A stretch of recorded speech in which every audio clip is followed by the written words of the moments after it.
Welcome, traveler. You have entered the realm of adventure.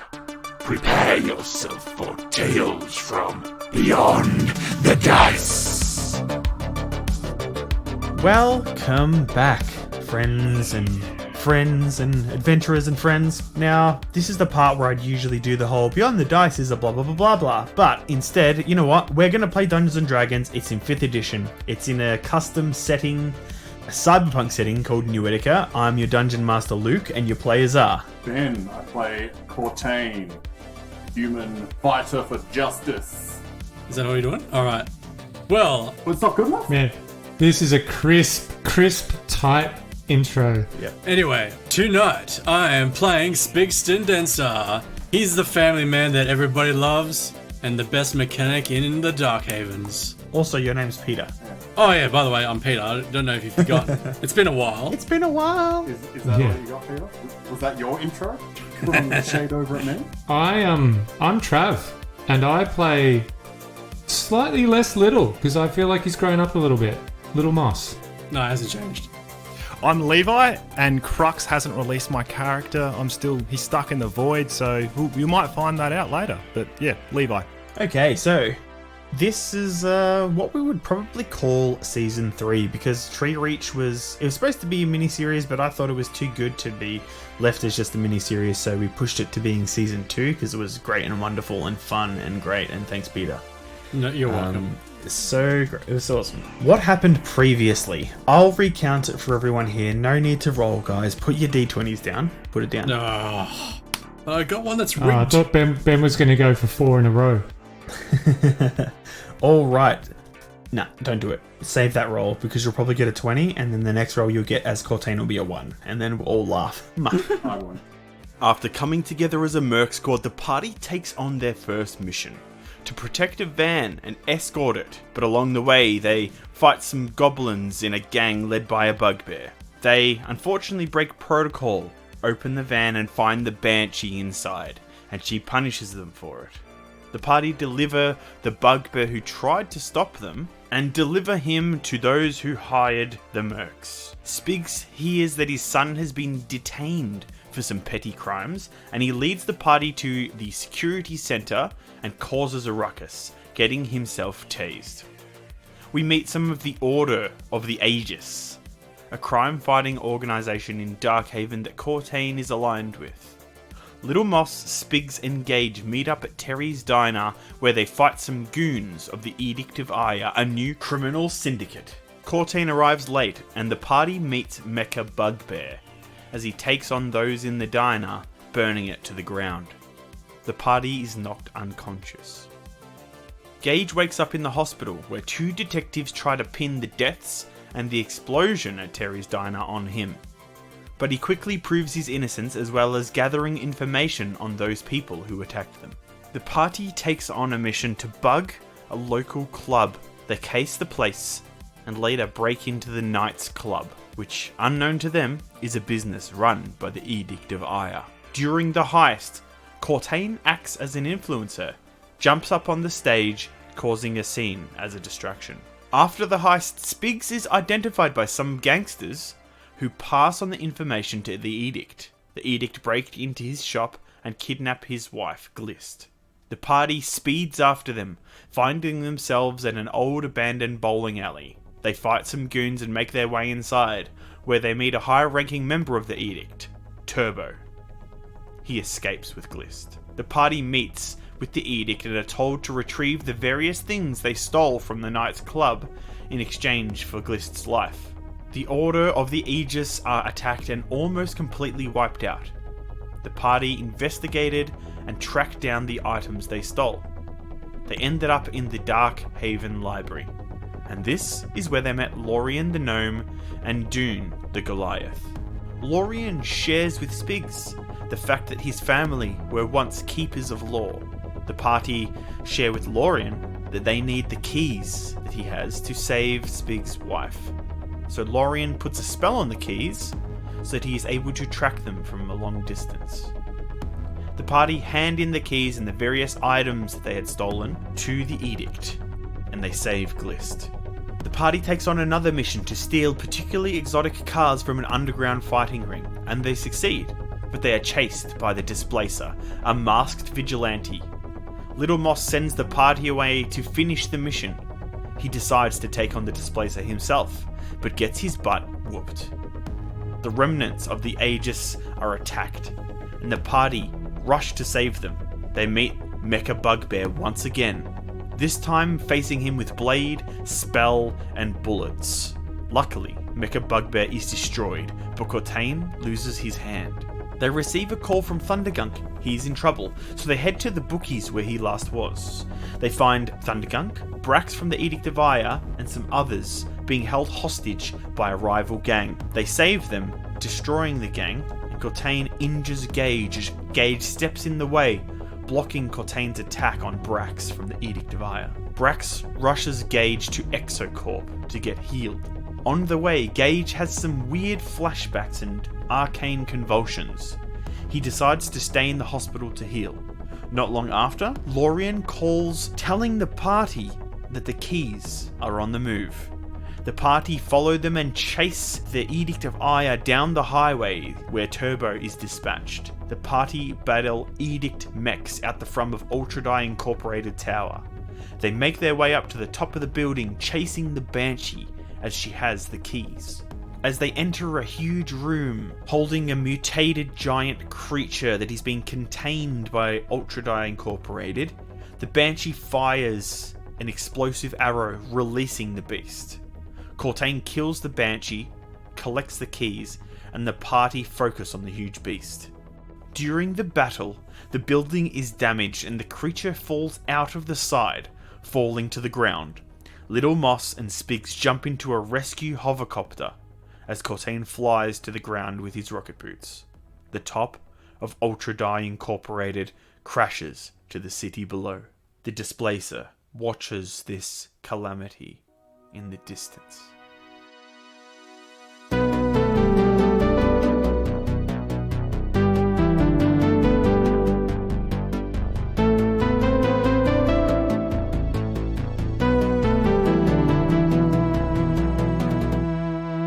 We see a man in his mid to late 50s, thin, medium height, wearing a perfectly tailored charcoal suit, black shirt, and a blood red tie.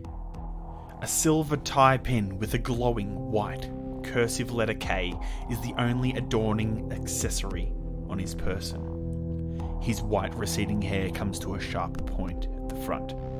It's combed back with a slight wave and tucked behind his ears. He is standing behind a matte black table, and resting on that table is an orange file holding papers. An empty glass and a glass pitcher filled with water sit to his right.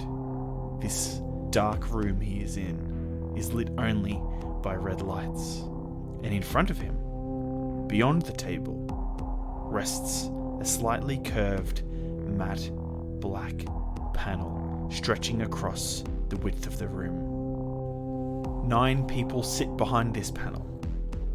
He cannot see their faces, as the red glow from the lights casts them with only enough vision to see their most basic features.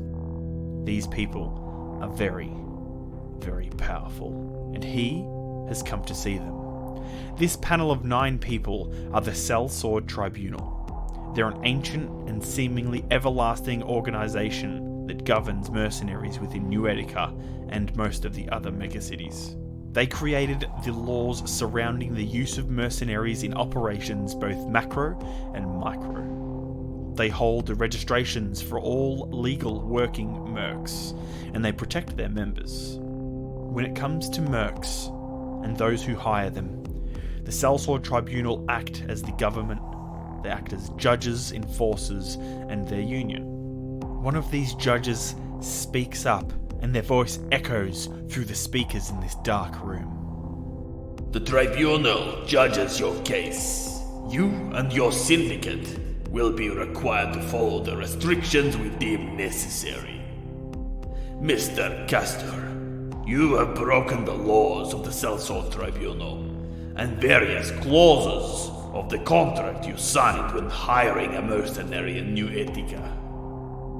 Due to your actions regarding Clause 13, Section A, you kidnapped Glist Densa and held her hostage as a result of a mercenary group breaking into your establishment known as the Knights Club. Said mercenary group were hired to do so by another party. They were successful in their mission within legal parameters. Now you taking action against the mercenary and his family broke the contract you signed with us. You were put on probation and you were not able to open another contract until notified otherwise. Now furthermore, you illegally hired another mercenary registered with us under 985-631-3078. Ilaria Elizabeth Gaster. And as we understand your request, and as a parent myself, I could not imagine how you would feel, but we cannot allow anyone to break our codes. Otherwise, New Ettica would be as wild as the wastelands. As the Speaker of the Sellsword Tribunal, I regret to officially inform you, Mr. Castor, your request is denied. The man, Alistair Castor, stares forward, unmoving. His heart skips a beat as a tear rolls down his face and lands on the matte black table. We see him looking down. We see him looking at a body in a morgue. He's staring at this sterile, white, and chrome room. A doctor with blue cybernetic eyes pulls the sheet up slowly to cover the woman. Castor looks down, sighs as he rubs his tear away, and he looks down upon her one more time.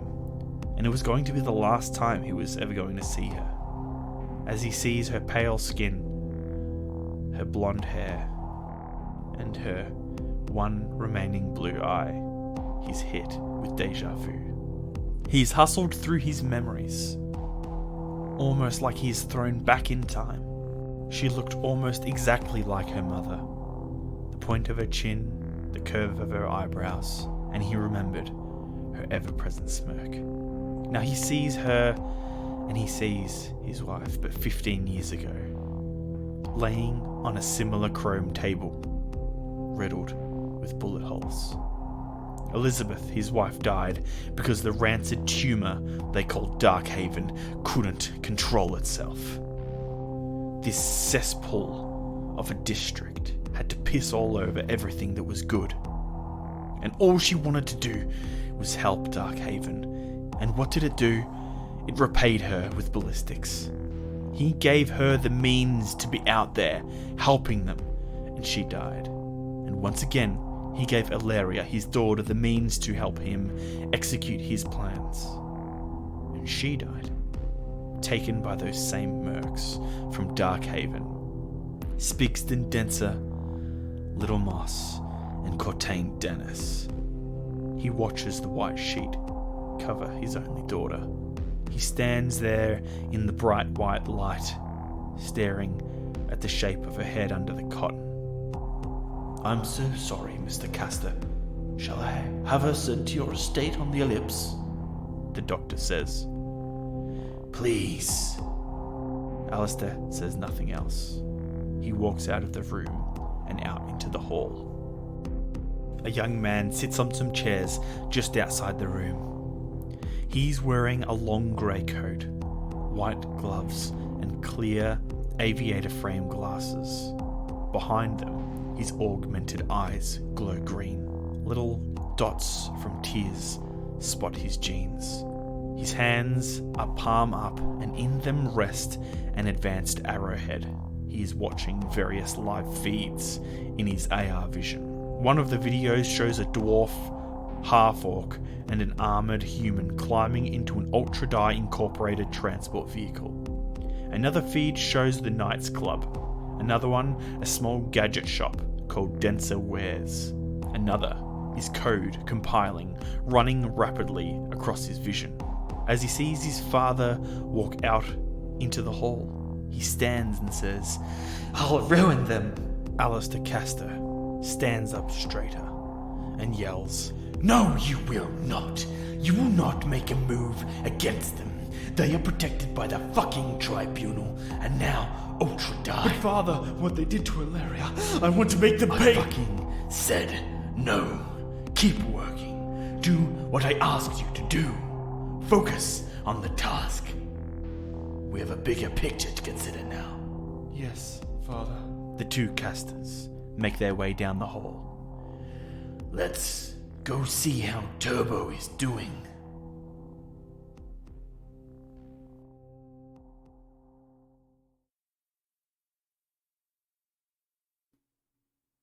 And now, Cortaine, you are out of your armor.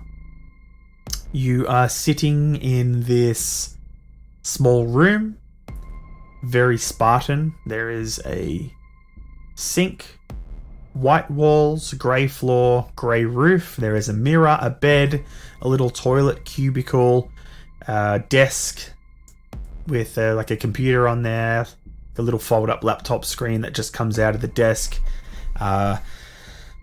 Spigs, you're sitting at another desk in another room with some gadgets. You're sort of tinkering away. Very similar build in the room. Little Moss, you're also in a similar room. This plain white room. There is a knock at the door. All three of you go to answer the door. And so you see this dwarf, and you know him as Ogden Ivanstone.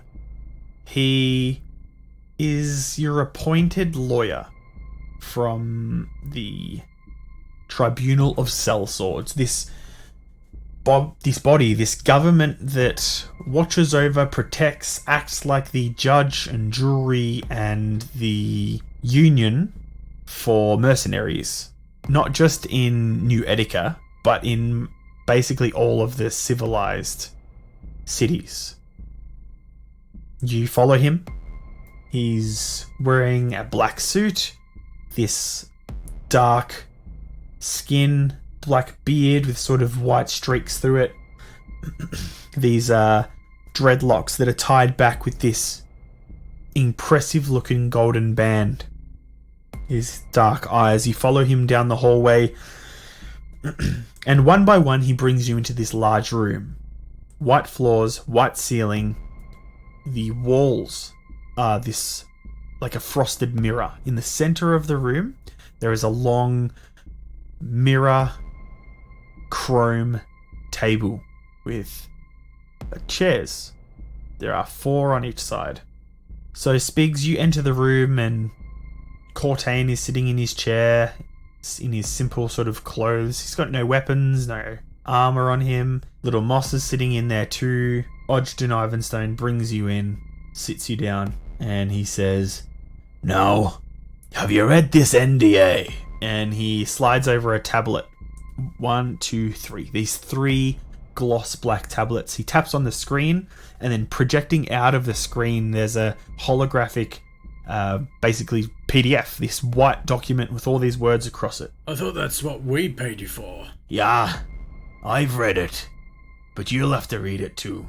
Now, I definitely skimmed it. here's my suggestion to you boys, and if you've read it, you'd notice.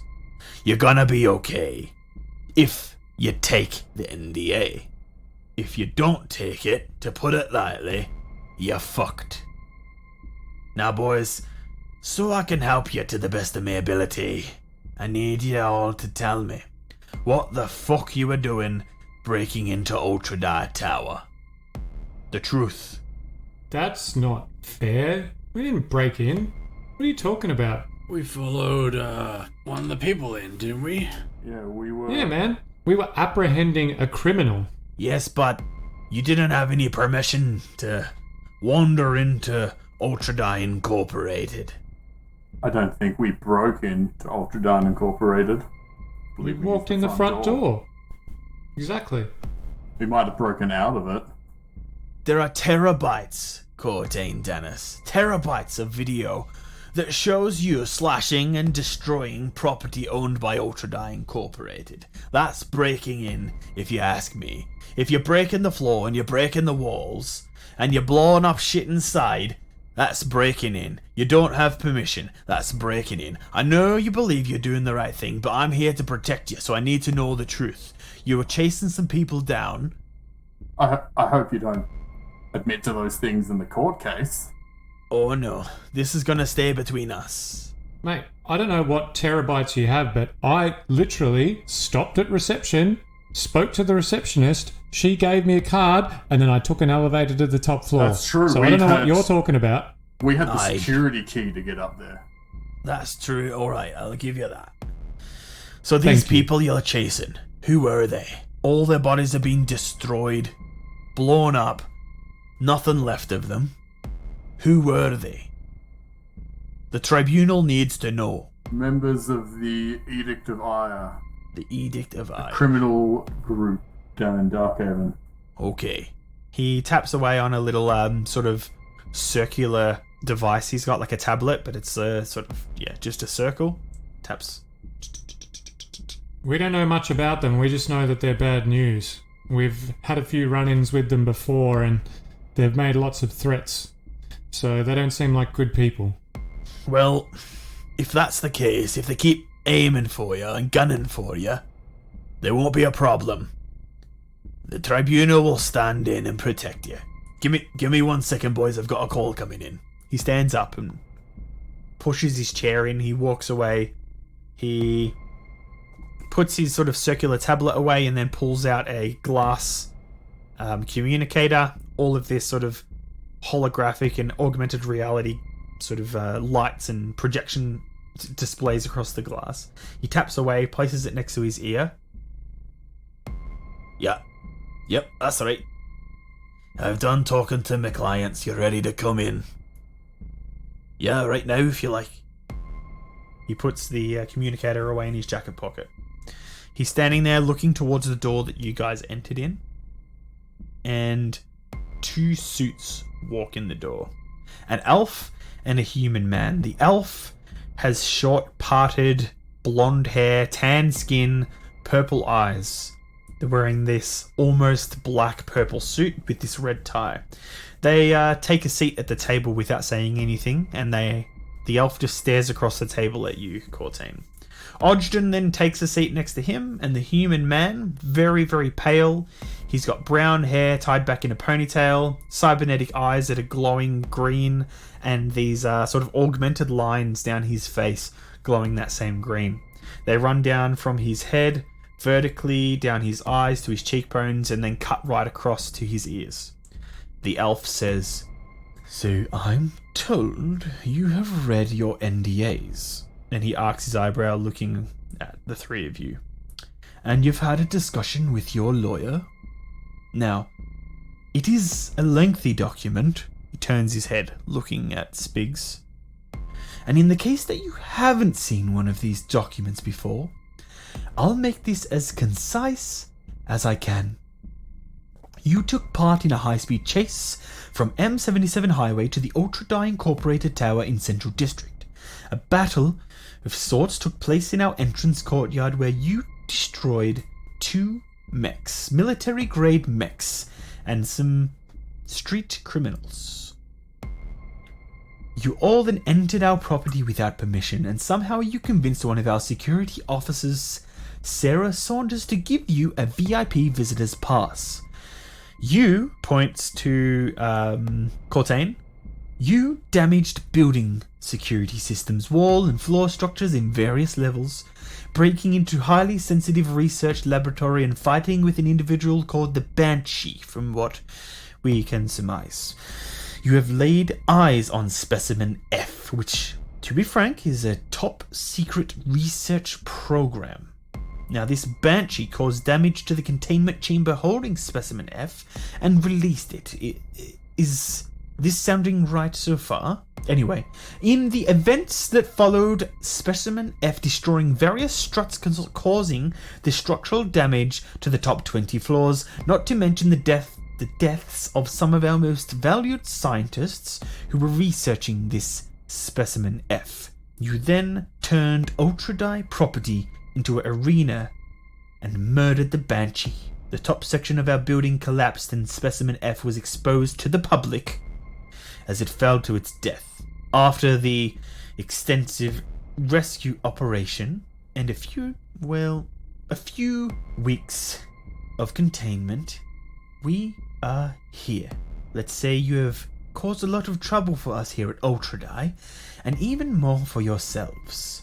All for this. And he lifts up a briefcase. You didn't really see him carrying it in, but he lifts it up. He puts it on the table, pops it open. A briefcase housing some old keys. Now, Miss Saunders did tell the new Ettica Police Department and the Ultradie Tactical Force that you were mercs working a job for us. And now this little white lie made by Miss Saunders gives us the ability to back up this agreement, as he taps on the tablets, the 3 tablets sitting there in front of you. Now this is where we will talk about our agreement. Unfortunately for you, we take control of this narrative. We control what happens from here out. Are you saying you're gonna railroad us out of our work? Yes. We will railroad you in such a way. But we do acknowledge your ability. You did stop this Banshee character from doing whatever she was up to. And we saw a way of salvaging this disaster. And it's all in that NDA which you'll be able to take from this room for a day, where you will return it, signed or not. And it will be filed away. You can access it whenever you want, with Mr. Ivanstone present. Now, Mr. Vander here... Yes, sorry. Sorry. Spigston. I did pick up one error. I think you missed a decimal place here. It's gone the wrong direction. That is should the be date, less. my good sir. The date. No. The money for paying us while we're off, not able to do work. We have been paying your bills, just enough for you and your families to get by, but Ultradie does not see any value in paying you any more than you are worth at the moment. No, not more than what we're worth. I'm just saying, I'm happy to accept this NDA, but it says, this is, enormous fortune. Surely this decimal place here is positioned incorrectly. Shut up. Alright, I'll sign it. I mean, it does say 3 million credits, but, usually by the time we have off, I'm only getting 300,000 credits. To be fair, I suppose that maybe the common tongue isn't your strongest suit, for nowhere in this NDA does it say 3 million credits. Some of the damage that you caused in the hallways can be estimated to be maybe $300,000 worth of damage per meter. You didn't even find the number 3s yet. No, it wasn't in there. Anyway, Mr. Vander here, as the elf motions towards the human man sitting there in his white suit, will discuss how we propose the way in which we will clean up this mess. The elf closes the briefcase, locks it, leaves it there on the table. I reach out and grab it. The elf puts his hand on there. Listen to Mr. Vander first, and then you may have your keys back. Hurry up. After you deal with these NDAs, you will be able to move freely without Ultradie watching over you. Okay? So just listen to my partner here, and we can get on with things. Okay, guys. So I'm from public relations and marketing. And now we've formed a story, a narrative, to explain all of this fucking shit. As Mr. Chu says, Miss Saunders has introduced the idea that you are working for us. Undercover security force. We were using you to stop an attack on our building. We were tipped off by some random that some sort of terrorist group, possibly the Ugaras or some other extremists, were gonna be heading our way. And you, the three of you, performed above and beyond when the terrorists unleashed some sort of biological agent which mutated the genetic structure of those nearby the blast. You defeated the terrorists. You fought the monstrosity, this huge mutant, and you, my boys, you saved lives. And we'll prop you up for these facts. We will be placing you in the public eye. You will be heroes. You will have a continual contract with us. Now, you won't be able to take up any external contracts for a while, but if you prove that you're capable of following the agreement, this agreement, then we might be open to allowing your contract to free you up so you can pick up some other jobs. Now, like my associate here said, your families will and have been taken care of for the last couple weeks. Both I don't have a family. This is a rip-off. Rip-off. Well, too bad for you. Your bills are being paid. Well, you haven't had to pay for a family for years. And look, I think it's above heroes for you to be complaining about not having a family. Now, Ultradie and the Salsor Tribunal will protect you and your friends, family, from the parties which you and this conflict have sort of arisen. Now, you can't take any action against this party as it will breach the agreement that they have been forced to sign with the Salsor Tribunal. I've just got information before from the Tribunal just moments ago that they have met with this Edict of Ire and they've been forced to sign some documents if they wish to continue taking up residence in this city. Now, this agreement states you cannot disclose any of the truths to anybody outside of these walls. If you do, there will be consequences. Big consequences. Big motherfucking consequences. I have a question. Go ahead, shoot. What truths are those? The who what? What truths are those? The truth that the creature that you fought was of our creation, and that the people were not terrorists. That you were not, in fact, hired by Ultradie before stepping onto our premises. All of that stuff needs to be kept a secret. Do you get me? Nope, but I'm sure I'll figure it out. Mate, if I can figure it out, you can figure it out. We just don't tell them what actually happened and we sell them this bullshit. Oh, I thought what they said was the truth. Oh, okay, I get it. Mr. Vander turns towards Cortaine and he says, Mr. Dennis, I need you to try and get into your thick-headed friend's brain there that there will be consequences. I wasn't just saying it before to be funny. Now, we're not threatening you. We just need to make it clear what might happen if you betray us. And if you breach the goddamn agreement. Spigs, if you break this agreement, they're going to take your shop away from you.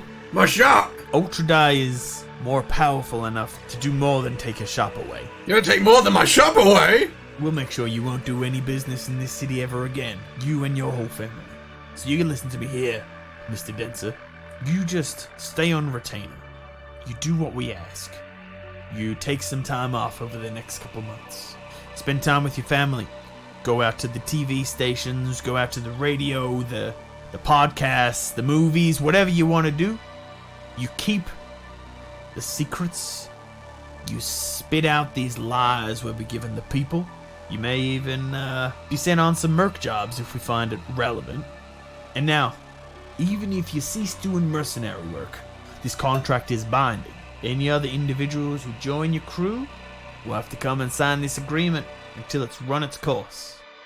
Any questions, my boys? How long? How long is this course? We have given you a probation of 1 year, and that's generous. But with the type of damage and destruction that y'all have presented in Ultradie Incorporated Tower, we can't risk being tied to you if we do not want to be tied to you. we do not do business in slaves. So we sign you for 1 year. We may let you out earlier. You just have to follow the agreement and don't break the damn rules. Right, So- I have one more so- question. Oh, you go, Moss. Yes? So, do I have to do no other paid employment or just no mercenary work? It depends what it's for. If it's legit work, Yeah, legit. what is it? Well, I do some low-level security work at some bars and some clubs. Just standing at the front, flexing my muscles. It's a nice way to meet people, and I don't want to. I just want to live by the agreement, but at the same time, like I get bored doing nothing. You can continue working those jobs as long as it doesn't hinder or put a bad mark on what we're presenting to the people. Heroes. I don't want you busting up no underage kids, or I don't want you beating the shit out of anybody that walks your way. I want you to play the role of a hero over the next few months. Alright, so I have to pretend. Sure. Pretend? Yep. Okay, cool. All right. Now, if you agree to sign this, place your hand on the tablet. Before I do that, one more question. What? Go ahead. What happens if we're all celebrating in like a bar or back at the shop or out in the public? And we're celebrating pretty hard. A lot of alcohol, some memory loss and some inability to keep things under control. And we start blurting out the wrong things. What happens? Consequences, Mr. Denser. Do you not understand what I said to you before? Big consequences. Alright. Like, surely, don't you have a way of just, like, full-on erasing that part of my memory? What our research and development teams do about memory and what you might have heard on the interweb may not be true. I wouldn't listen to such rumors, sir. Like, all you have to do is, like, whack me right here on my head. And I'll probably forget Stop most. talking, Spigs. I'll whack you on the head there right now. Mr. Spigs, Mr. Spigs Denser, if we didn't want you to talk at all, you wouldn't exist anymore. That's just the truth of it. Ooh, snap. Look, I'm just playing out the scenarios. I just need to know what I'm getting involved in. You're playing a part for now. I appreciate that we need to play a part and that you need to cover your own asses. But you need to make sure that I am not put in a position where I have to lie, because I'll cover for you. I will not tell the truth, the full truth, but I will not lie about what we were doing there. Oh man, come on. Don't tell him that just before we sign the contract. The whole agreement is a lie. You're about to be sent. Your first booking that I have made you is for the Ray Shades show, the late night show. Heard of it? You will be walking on set there and he will ask you questions and such. You must lie, my friend. Surely you have control about what questions they can ask. Oh, certainly we do. I'm not saying that I won't say that we are employed by you, that we didn't hunt down a dangerous criminal that entered into your establishment, that we didn't fight a monster that was unleashed because of her. All of that's true. I just want you to spin that better than me having to lie. Very well, we'll get to it. He stands up. He nods to you. You have 1 day to accept this NDA, otherwise you go back into those rooms and I don't know when you will walk out of them. I slap my hand on the tablet and I sign it immediately. Bling! Makes this little chime noise. I've already read through it. I sign it. Bling! Mr. Chu collects both of your tablets and stands up, looks down his nose at you, Spigs. What say you? Spigs picks up the tablet and he's like looking and he's like scrolling through, reading it all again. Oh my gosh. After about 10 minutes of reading, you get to the end. Oh, I thought it was super long. He reads it through, he thinks for a bit, and then he puts his thumbprint on. Bling! It chimes. Mr. Chu takes the tablet from you, walks towards the door. It opens, he leaves. Mr. Vander follows him, turns around and he says, "I'll be seeing you boys soon." Leaves the room, and Mr. Ivanstone, Ogden Ivanstone, your appointed representative and lawyer, walks in closer to you guys and says, "All right, boys. It won't be long and we'll get you out of this place. Just follow me back to your rooms and we'll have you out in no time. Good job in here. Good job." Walks towards the door, motioning for you all to exit.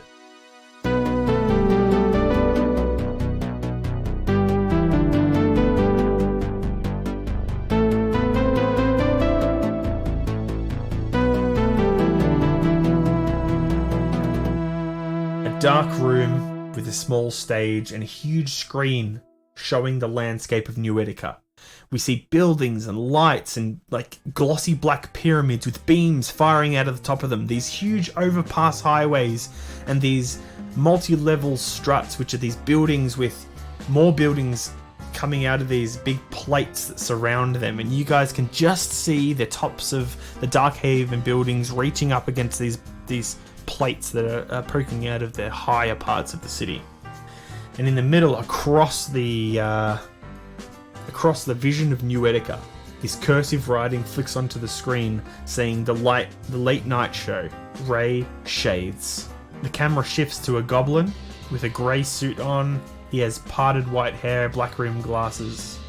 So, I've been wondering why our city is called New Ettica. It's been around for like over 2,000 years. Has never been called Old Ettica or just Ettica. When did we become New Ettica? Anyway, let's get the show started. Here it is, over to our host, Ray Shades! And the jazz band plays and everyone claps and the camera cuts to the table. This light brown table. There is a half elf there sitting with his feet up on the table, reclined in this purple suit.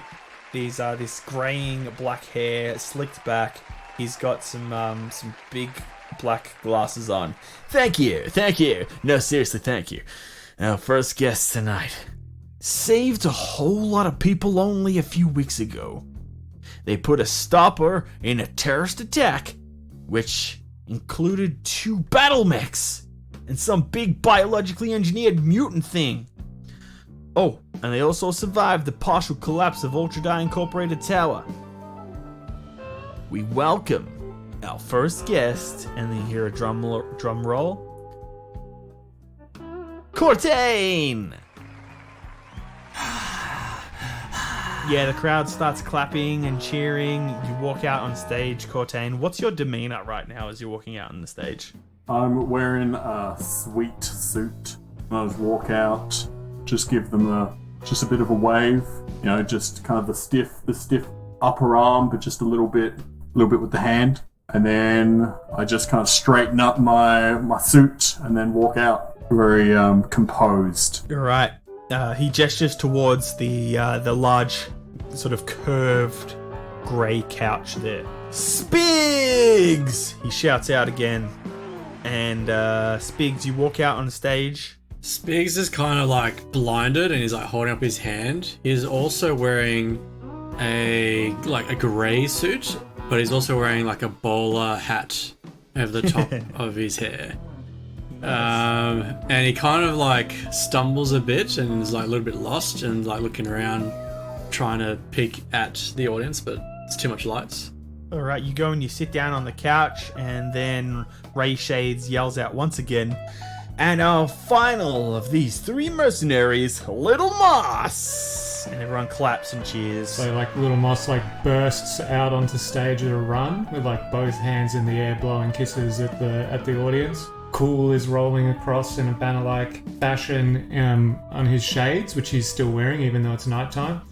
And he's wearing everything as per normal, so like black cargo pants, black turtleneck, but the red sports jacket has been replaced with like a red suit jacket. Oh, nice, yeah. Nice glasses, man. I like them. Thanks, Ray Shades. That means a lot coming from you. You can call me Ray. Don't worry about the shades part. That's, we're friends now. Just call me Ray. Oh, so that's not actually descriptive. Like, you don't wear shades. It's just your second name. Well, I have glasses on, so yeah. Cool. Anyway, how have y'all been? This last few weeks, been getting caught in the rush of fame, I see. How's that doing for you boys, you Darkhaven boys? Pretty overwhelming. Yeah, I can see it. You guys look pretty stunned. Don't worry about them, as he points towards the crowd and they all laugh and clap. Just think of it as just the four of us in here. Now, I know there'll be things you Can I can't. unbutton my pants? Sorry, what? Nothing. My Funny one. my shop's never been busier. Your shop, huh? Yeah, I had to start selling out just signatures. It gets so annoying. I just want to build things, like seriously. Well, that's what happens when you're famous, Spigs. Get used to it, my friend. Get used to it. All right, now I know you guys. There are some things you won't be able to talk about due to your merc contracts and such, but Cortaine, witnesses at the scene said you took down a spider tank all by yourself now. That's a feat. That's a feat, my friend. And the only thing I can take down myself is a foot-long sandwich, like a sandwich from our sponsors, Megabyte Subs. Megabyte Subs are delicious, as he looks towards the camera. What is it like being a merc and undertaking dangerous missions like that? Well, it's exciting. It's thrilling. Always a new danger, always a new challenge. Always concerned about your life being on the line. But I guess, you being out here on this show, every day you're under fire from critics. I guess you know what it's like. Nowhere near as dangerous, my friend. Nowhere near as dangerous. Taking on the spider tank was difficult. It was some high-tech, military grade bots. So, I'm not sure I've fought its like before, but with my family sword, I was able to destroy that creature. Your family sword, huh? So, has that been passed down from, mother to son, father to son, father to grandfather to father? What's the deal with that sword, my man? It's been passed down from father to son for generations. Wow. Must be an impressive weapon. It is. One day we'll like to... maybe I'll bring up one of my favorite long swords and get you to sign it for me. How about that, Cortaine? I will. Only if you sign my shades. Oh, you brought some shades? Yeah, I pull out some shades from my jacket pocket. And the crowd is chanting, "Sign them! Sign them!" He pulls out this little marker, and on the side, where the sort of side strap, he signs Ray Shades, and he passes them back to you. Anytime. All right, Spigs. Now you said you have a shop. You make gadgets and stuff like that. You look like you're good at tinkering, since I can see your goggles there on top of your nice new bowler hat. You notice it, mate? Looks like you're always tinkering away. Why get into merc work? Well, the shop wasn't as popular as it is today, and I had a whole family to look after, so I needed, Darkhaven's not the greatest of places, and I needed to, support my family, so that's why I joined the merc business. Yeah, right. You couldn't even protect your own shop. I had to come in and protect you from some unruly youths, and then you paid me back by joining me on a mission as a favor. So, you really left that part out, didn't you? That's all in the past. No one cares about that. Well, boys. No fighting. Alright, just let's keep it civilized in here. I know that you're a bunch of hothead mercs ready to go out on the job and save the city once again. But let's keep it civilized in here. No throwing shade. And he winks at you guys. It's alright. I'll probably beat Little Moss at arm wrestle anyway. Ooh. You know Depends how what? many We'll put that hero to a dice you test. use. In a couple minutes' time, I'll get you both to do some sort of arm wrestle test. That'd be great for the show. Now, before we get there, Little Moss. It's a bit of a strange name. Is it a stage name, or is your first name Little and your surname Moss? My name's Moss. I don't know where this little came from. Well, that's just what everyone's been told. Your name's Little Moss. Huh. Well, there has been an egregious error, sir. So you would like to be just called Moss? Just Moss. Yeah, that's fine. It's shorter too, like it saves you some syllables, saves you some breath. Everybody wins. Yeah, I don't know. There's a nice ring about Little Moss, though. Little Moss. Fine. It's also quite descriptive. Now, Little Moss. Oh, Moss. When you first saw that big-ass mutant thing, what was going through your head? I mean, I don't know about you, Ray. But have you ever stared death itself in the face? I have certainly not done that. You don't, in that moment, you don't really think. You just do. And I did what I had to do to save the day and to protect the city. That's what I'm about. So, yeah, I just, it was animalistic, you know, like there was just so much brute force and strength emanating from me. Even I was surprised. And, you know, you could say that I basically took it on myself while the other two watched.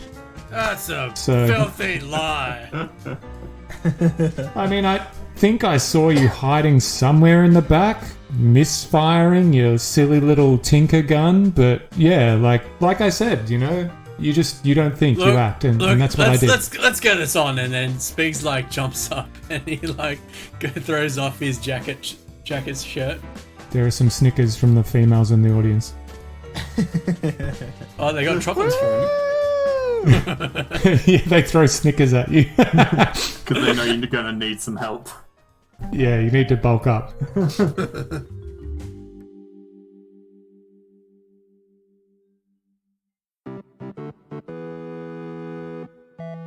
Hey everyone, thanks for listening to the show. Now, just taking a little pause right now to let you guys know that we have a merchandise store, and it's not just podcast related gear. If you do want, t-shirt with our logo and all that sort of stuff on there, it's on there, but there are some other bits of merchandise on there. We've got t-shirts with some D&D, some sort of other RPG related stuff, some Cyberpunk stuff as well, some 80s sort of retro stuff. So if you have any inclination to jump on there and have a look and maybe purchase something, that'd be awesome. Don't feel you need to, but it'll just really help support the show. We need to pay for hosting and all that sort of crap, which we're happy to do, but if we can sort of get some help with that, then that's even better. The store is Australia based at the moment. We're looking at some US and some European sites to use as well at the moment to sort of make it accessible to everyone. So if you think you would like that, feel free to shout out to me on Beyond the Dice Instagram, Facebook, or even comment on YouTube if you use that. But anyway, let's stop with this stuff and get back to the action. Or to the show. Don't want to copy anyone. Let's get back to the show.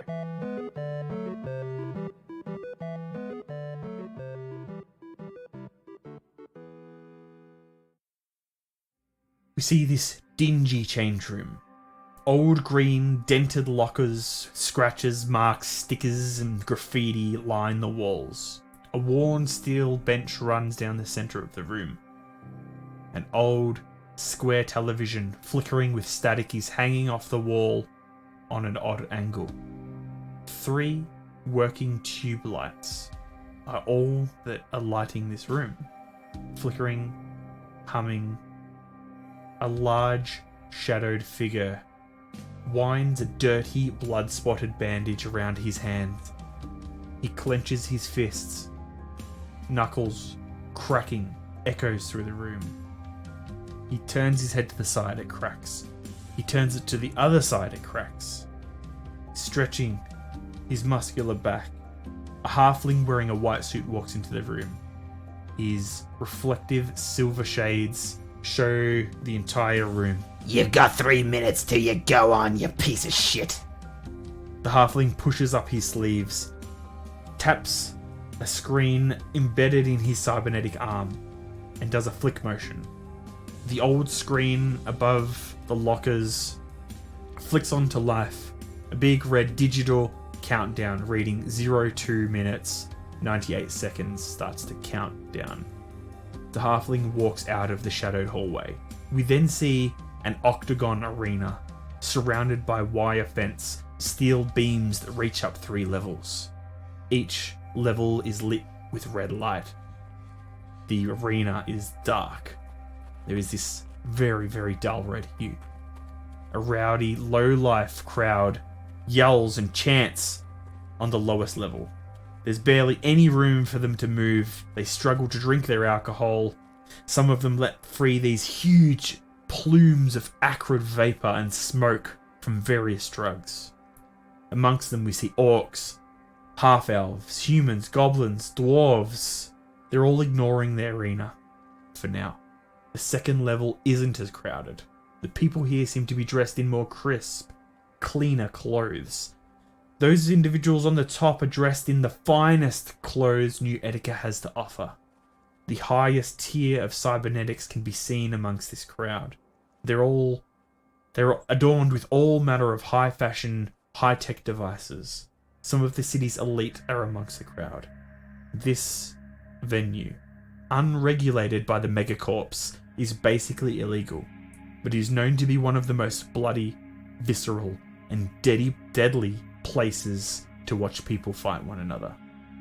Some droids are slightly visible on the stage, scrubbing the previous fight's remnants from the floor. They sweep the large pieces of biomatter into a container and use a steam gun to lift the last bits of bloody grime. The droids exit through some stairs leading down. A panel closes over the top of them, where the droids supposedly dispose of the fighters, or what remains of them. The arena lights up. Some blue triangular pads randomly situated around the ring now glow.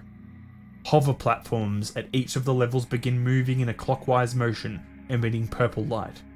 2 white beams shine down from 2 orb droids, and the 2 steel hatches slide away on opposite sides of the ring. A voice echoes through the arena. Welcome to Death Cage. We have a couple of interesting fights tonight. Our last fight this evening is going to be fantastic. We have the Commando, an ex-NEPD Tactical Force Marine, with a powerful set of cybernetic limbs and 25 years of experience fighting the scum and villainy of Darkhaven. And the crowd begins to roar. The lower levels boo and shout curses, and the upper levels and the mid-level cheers. We cut back to a dark hallway. Low red lights show just the left side of this figure, the large man, listening to his opponent's introduction. A shorter man, or rather a regular-sized one, steps out from the shadows with an e-cig. It flashes white and lets out a neon-white trail of smoke. Pointed ears can be seen as the e-cig sheds some of the dim light. Oi, Junker! What's your answer to our proposal? We've given you enough fucking time to decide, mate. The large figure turns to the elf, and he knows him. It's that damn Gasuto again. He offered quite a large sum to you if you throw the fight. What's your price again? 20,000, mate. If you throw it. 20,000 credits, mate. How long do you want the fight to go for? The boss will be pleased if you throw it in the 3rd round. But look, if you put in a 4th for us, it's just as good. We just need it in the 3rd or after. And we need you to put on a good show like usual, mate. Alright? I'll get to the 4th round easy, and I'll throw it. I need that cash. Well, it's done, my friend. You throw that match, bloody the commando up a bit, show off your skills. No worries about that. Done. Easy. The echoes of the voice in the arena come through on shoddy old speakers in the hallway. And Commando's opponent, the savage raider from the wastelands, a hulking monster full of rage and fury, the Junker! Blue-white light floods into the red hall. that you're in, as the steel hatch above opens and stairs flick up. Go and do it. And now you see this gangster, an elf, dyed white, spiked hair, black glass eye implants. A ghostly dragon tattoo marks his face, wrapping around the back of his head. He's dressed in a black suit, both sleeves removed to expose sleek cybernetic arms, combat grade, adorned with a traditional elven tattoos. And you hear him walk away from you. Just do it. Third or fourth. Plenty of creds, man. As he disappears down the hallway, and you hear the chanting of the patrons on the lower level. Junker! Junker! Junker! You climb the stairs into the arena, where one of those orb droids sheds you in bright white light. Do you want to describe your character? So at this stage, Locag is in one of his personas. He is the Junker, but he is an 8-foot tall Goliath. He's grey skinned, got those weird Goliath things around his head, 2 of them on the front of his forehead, really looking like horns. He's absolutely covered in tattoos. He's bare chested, and at this stage, he's got a sprayed on Neo security, like a high vis vest. No shirt, but he's sprayed himself. He's got dodgy, worn out jeans, and on his back is very noticeable an augment. It's between his 2 shoulder blades. It looks like it's half grafted to his back, and connected to that is 4 bottles that are filled with a fluoro green liquid. Every now and again, bubbles will go through these bottles, and as the bubbles go through, pulses will go through the tribal tattoos across his body. He picks up a shield that's made out of a repurposed armored car door. So it's a car door. And then he picks up a warhammer that looks like he's ripped it out of the ground, just a post with a concrete base still on. Shrugs his shoulders, smiles a bit, and then looks towards his opponent. You see this guy wearing like urban grey and black camo pants. He's wearing a black vest. There's dog tags. He's got cybernetic silver arms. He's got one of those like flat top cuts. He's got like cybernetic blue eyes, and he like smashes his fists together, and they like the cybernetics expand and glow the same blue as his eyes, and he's like, "Let's do this!" as he charges towards you. What do? I'll stand my ground.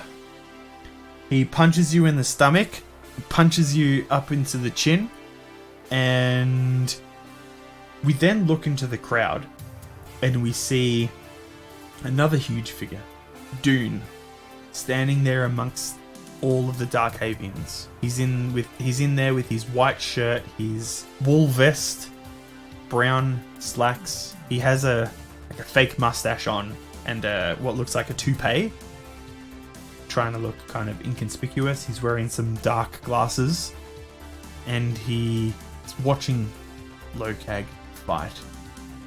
He's watching him take blows. He's watching him throw them back. Lowers his head in shame, almost, it looks like. And Locag, during the fight, you look over and you see this tall figure that looks kind of familiar. And then you get punched in the face, and then you fall to the ground, and you look over again, and the figure is gone. After 3 rounds, the commando is standing there, one arm torn from his body, the wires and cybernetic parts sort of just hanging there, big gashes and cuts across his body and face, his singlet completely ripped off, standing over you. Roll a deception or a performance check for me. Will be performance. 19. Alright, so you do that thing where like people flip up from laying on their back to their feet. You don't have your shield or your warhammer anymore. The commando pulls back this huge punch. What does it look like when you throw this bout, if you throw the bout? So as I've flipped up, I have looked worse for wear. I haven't done it as quickly and as energetic as I was in the previous rounds. And as he's throwing the punch, I go to take a step to dodge it, but I stumble and misstep and throw my head straight into the punch. When you throw your head into the punch, his fist collides with your like nose bridge and your forehead, and the cybernetic hand actually compacts in and collapses, and he's left with no hand, just the stub. You fall back onto the ground, bleeding profusely. He's stunned, holding his cybernetic arm with just against his chest, I guess, because his other arm is missing.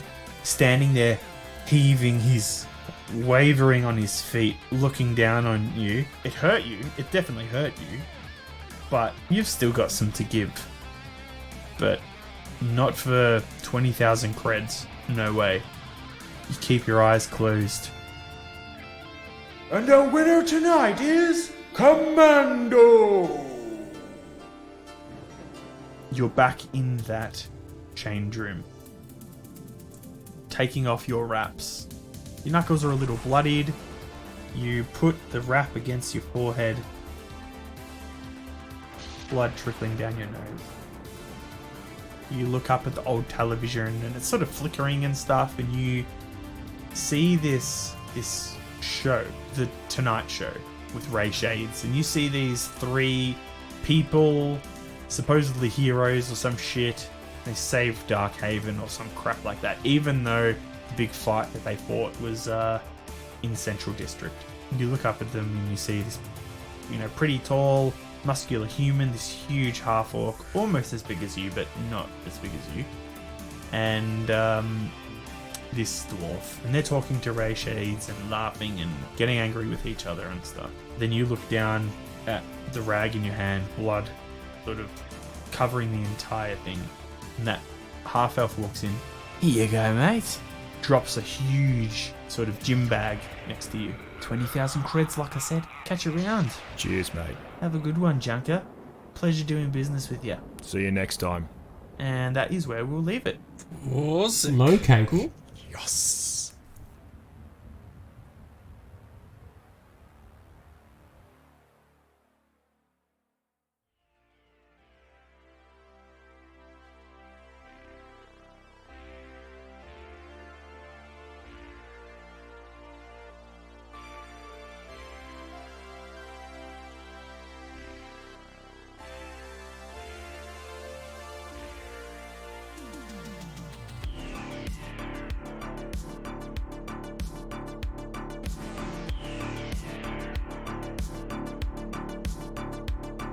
Welcome back, everyone, to Season 3 of Beyond the Dice! Dice! Woo! Yeah, anyway, thanks for listening, guys. Thank you for downloading the show. Thank you for sharing it with a friend. If you think that one of your friends or a family member or just even some random you see in the street might like our show, Beyond the Dice, tell them, hey, listen to this show, and invite them to this, and then we can all be a part of this cool cult. I mean podcast. And yeah, we've got the new season coming through. We might be doing some other things rather as well as the normal podcast. We'll see how that goes. We won't say anything too much. Hey Ben, just wink, wink, nudge, nudge. Nudge, nudge. Yeah, and I guess I'm not sure exactly when this will be released, but in 2 weeks' time, another one will be released. So keep your ears and eyes and mouths open for that. Maybe not your mouth open, that's probably weird. Yeah. Very dry by the time you were done. Yeah, 2 weeks of open mouth? Ugh. I've got a soul, I've got a character. It's great to be back in the podcast, guys. If you'd like to check out our old episodes, find out what the recap had, but more details, check out our website at www.beyondthedice.com, and if you're there, check out our shop as well. Buy yourself some neat paraphernalia. We also are socialites. We love our Instagramming and our jamming. We take lots of pictures. Like Ben's got some amazing painted minis up there. We do lots of play some games and board games. I might even get some minis up there after this weekend because Ben hasn't seen them. They're pretty sweet. And no spoilers. So they may be on our Instagram at Beyond the Dice. Nice. Can't wait to see those on the weekend. We also have a Facebook page, Beyond the Dice. Check that out for all the latest news, what's coming out soon, and there's also some pretty cool, pictures up there, memes, other videos. Just go check it out. Do review. 5 stars. Would recommend. Changed my life. These are all things you should include in a review of us and this podcast. It will help us reach more people and grow our listener base. I said no robots, Trav. I said no robots. Damn it! He tried to emote, Luke. He tried to emote. Review! I lasted the entire episode without robot voice, alright? Just give me a little bit. It was literally my sign-off. All right, guys. Once again, thanks for joining us on the show. It's great to have everyone here, and everyone's back into their characters. And heck yeah, like it's 2020. That's basically a cyberpunk future. I don't have my phone in my arm yet, but I can always try. I've got a couple knives in the kitchen that might help with that. All right, guys. It's taken us so long to get back on trend that we're now on trend. Yeah. We took so long to come back, we're basically in the future. Good. Yeah, this is just my life. This is real. All right, guys. See ya. Bye. Have a good one. Bye. Good day. See ya.